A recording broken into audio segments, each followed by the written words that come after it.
Hi friends, இது உங்க Learn with GMK. இந்த வீடியோல நம்ம பார்க்க போறது 8th ஸ்டாண்டர்ட் தமிழ் தான். இது வந்துட்டு பாத்தீங்கன்னா டே 3 வீடியோ. ஆல்ரெடி நம்ம 2 வீடியோ போட்டுருக்கோம். நீங்க TNT STT எக்ஸாம் ப்ரிப்பேர் பண்றீங்க அப்படினா உங்களுக்கு இது ரொம்பவே ஹெல்ப்ஃபுல்லா இருக்கும். இங்கிலீஷ் பாத்தீங்கன்னா ஃபர்ஸ்ட்ல இருந்து 10th வரைய போட்டுருக்கோம். ப்ரோஸ் மட்டும் பெண்டிங் இருக்கு. சோ அதே மாதிரி தமிழுமே நம்ம ஃபர்ஸ்ட் ஸ்டாண்டர்ட்ல இருந்து ஸ்டார்ட் பண்ணி போட்டுருக்கோம். இப்போ வந்து 8th ஸ்டாண்டர்ட் வந்து பார்த்துட்டு இருக்கோம். ஓகேவா? உங்களுக்கு வந்து இந்த வீடியோ பிடிச்சிருக்கு அப்படின்னா மறக்காம லைக் பண்ணிருங்க. ஏன்னா உங்களுக்கு இந்த வீடியோ பிடிச்சிருக்கு அப்படிங்கிறது தெரிஞ்சுக்கிறதே அந்த லைக் பட்டன் மூலமா தான். நிறைய லைக்ஸ் வந்தாதான் ஓகே நம்ம டீச் பண்றது ஓகே அவங்களுக்கு கன்வீனியன்ட்டா இருக்கு அப்படிங்கிற மாதிரி எனக்கு வந்துட்டு ஃபீல் ஆகும். அடுத்தடுத்த வீடியோஸ் வந்துட்டு நான் போடுறதுக்கு எனக்கு கொஞ்சம் ஹெல்ப்ஃபுல்லா இருக்கும். ஓகேவா? இப்போ நம்ம வீடியோக்குள்ள போகலாம். இன்னைக்கு நம்ம பார்க்க போகிறது சொற்பூங்காவும் எழுத்துகளின் பிறப்பு அப்படிங்கக்கூடிய இலக்கண பகுதியும் தான் நம்ம பார்க்க போகிறோம். பார்க்கலாம். சொற்பூங்கா தமிழில் சொல் அப்படிங்கிறதுக்கு நெல் அப்படிங்கிற ஒரு பொருள் இருக்கான். ஓகேவா? ஸோ சொல் அப்படின்னா நெல் அப்படிங்கிற ஒரு மீனிங் இருக்குது அப்படிங்கிறத இந்த இடத்துல நோட் பண்ணிக்கோங்க. சொன்றி சோறு இது எல்லாமே வந்துட்டு இந்த வழியில் வந்தது தான். ஸோ சொல் நெல் சொன்றி சோறு இதெல்லாம் கிட்டத்தட்ட ஒரே பொருள்களை உடையவை அப்படிங்கிறத ஞாபகம் வச்சுக்கோங்க. அடுத்ததாக தொல்காப்பியர் என்ன சொல்கிறாருன்னா எல்லா சொல்லும் பொருள் குறித்தனவே அப்படின்னு சொல்லியிருக்கிறார். ஓகேவா? ஸோ எல்லா சொல்லும் பொருள் குறித்தனவே என்பது யாருடைய கூற்றுன்னு கேட்கலாம். இது வந்துட்டு தொல்காப்பியர் கூற்று. மொழி அப்படிங்கிறதுக்கு சொல் அப்படிங்கக்கூடிய பொருளும் இருக்கு. ஓகேவா? சொல்லுங்கிறதுக்கு நெல்லுங்கிற பொருள் இருக்குன்னு பார்த்தோம். அதே மாதிரி மொழி அப்படின்னா அதுக்கு சொல் அப்படிங்கிற ஒரு பொருளும் இருக்கு. மொழியை மொத்தமா 3 வகையா வந்துட்டு பிரிக்கிறாங்க. ஓரெழுத்து மொழி, ஈரெழுத்து மொழி, 2க்கும் மேற்பட்ட எழுத்துகள் உடைய மொழி அப்படின்னு சொல்லிட்டு. அதாவது ஒரே ஒரு எழுத்து இருந்துச்சு அப்படின்னா அதை ஓரெழுத்து மொழி அப்படின்னும். ஃபார் எக்ஸாம்பிள் தீ சொல்லலாம்.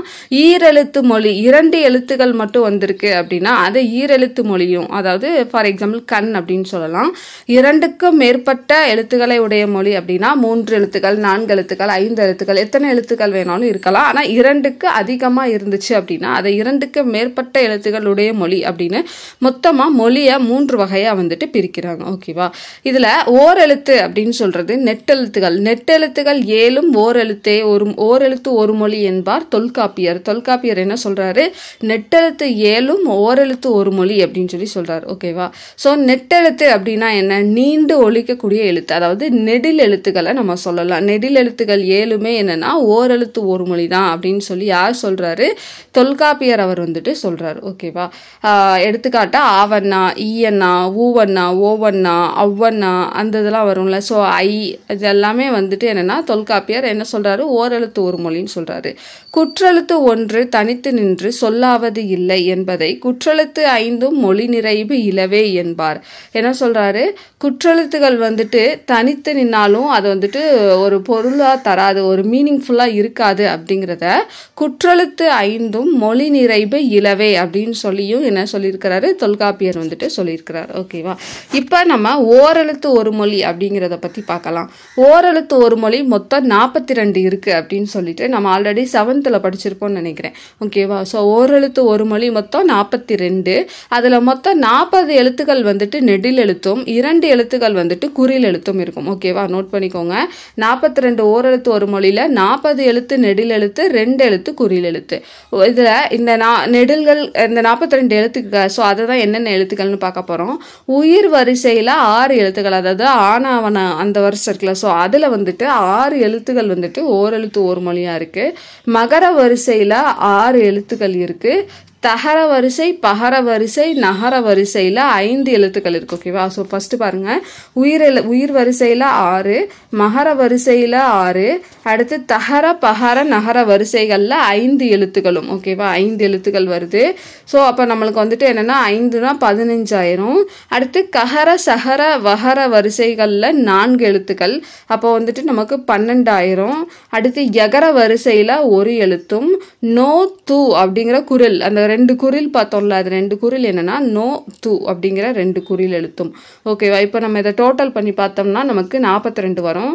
6 6 12 27, 39, 40, 42. ஓகேவா? ஸோ இந்த மாதிரி இந்தந்த எழுத்து வரிசையில் இருக்குது அப்படிங்கிறத சொல்லியிருக்காங்க. ஸோ நோட் பண்ணிக்கோங்க. தகர வரிசைகளில் எத்தனை எழுத்துக்கள் ஓரெழுத்து ஒரு மொழி அப்படின்னு சொல்லி கேட்கணும். அப்போ 5 எழுத்துக்கள் அப்படின்னு உங்களுக்கு தெரிஞ்சிருக்கணும். அதுக்காக தான். ஓகேவா? ஸோ டோட்டலாக 42 ஓரெழுத்து ஒரு மொழி இருக்குது அப்படின்னு சொன்னவர் யார் அப்படின்னா நன்னூலார் வேறு யாரும் இல்லை, பவனந்தி முனிவர். ஓகேவா? ஸோ நன்னூலை எழுதினவர் பவனந்தி முனிவர். ஸோ அதனால் நன்னூலார் அப்படின்னு சொல்லிட்டு அவரை வந்துட்டு சொல்லுவாங்க. அடுத்ததாக ஓரெழுத்து ஒரு மொழிகள் என்னென்ன அப்படின்னு சொல்லி கொடுத்துருக்காங்க பாருங்க. உயிரெழுத்துல 5ன்னு பார்த்தோம்ல, ஸோ 6ன்னு பார்த்தோம்ல, ஸோ அந்த 6, மகர வரிசையில் 6, தகர வரிசையில் 5, பகர வரிசையில் 5, நகர வரிசையில் 5, ககர சகர வரிசையில் வகர வரிசையில் 4. ஓகேவா? ஸோ என்னென்ன எழுத்துக்கள் அப்படிங்கிறத நீங்கள் பார்த்துக்கோங்க. எகர வரிசையில் 1, குறில் எழுத்துல 2. இதை இருந்தால் நம்ம ஓரெழுத்து ஒரு மொழிகள் அப்படின்னு சொல்லிட்டு சொல்கிறோம். இதில் நோ தூ அப்படிங்கிறது வந்துட்டு உயிர்மை எழுத்துக்களும் பொருளுடைய ஓரெழுத்து மொழி தான். நோ அப்படின்னாலும் தூ அப்படின்னாலும் அது ஒரு மீனிங்ஃபுல்லான ஒரு ஓரெழுத்து ஒரு மொழி தான் அப்படின்னு சொல்லிட்டு பவனந்தி முனிவர், அதாவது நன்னூலார் வந்துட்டு என்னன்னா சொல்கிறார். ஓகேவா? காட்டு பசுவுக்கு ஆமா அப்படிங்கிற கூடிய ஒரு பெயரும் இருக்கான். ஓகேவா? ஆமா அப்படின்னா அது காட்டு பசுவையும் என்னன்னா குறிக்கக்கூடிய ஒரு பெயர் அப்படின்னு சொல்றாங்க.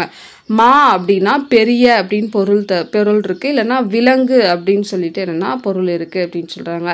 விலங்கின பெயர்கள் அப்படின்னா என்ன? அரிமா, பரிமா, நரிமா, வரிமா, கரிமா, இதெல்லாமே என்னன்னா விலங்கின பெயர்களாம். ஓகேவா? அந்த மாமான்னு வந்திருக்குல்ல, ஸோ அதனால இது வந்துட்டு விலங்கின பெயர்கள் அப்படின்னு சொல்லி சொல்றாங்க.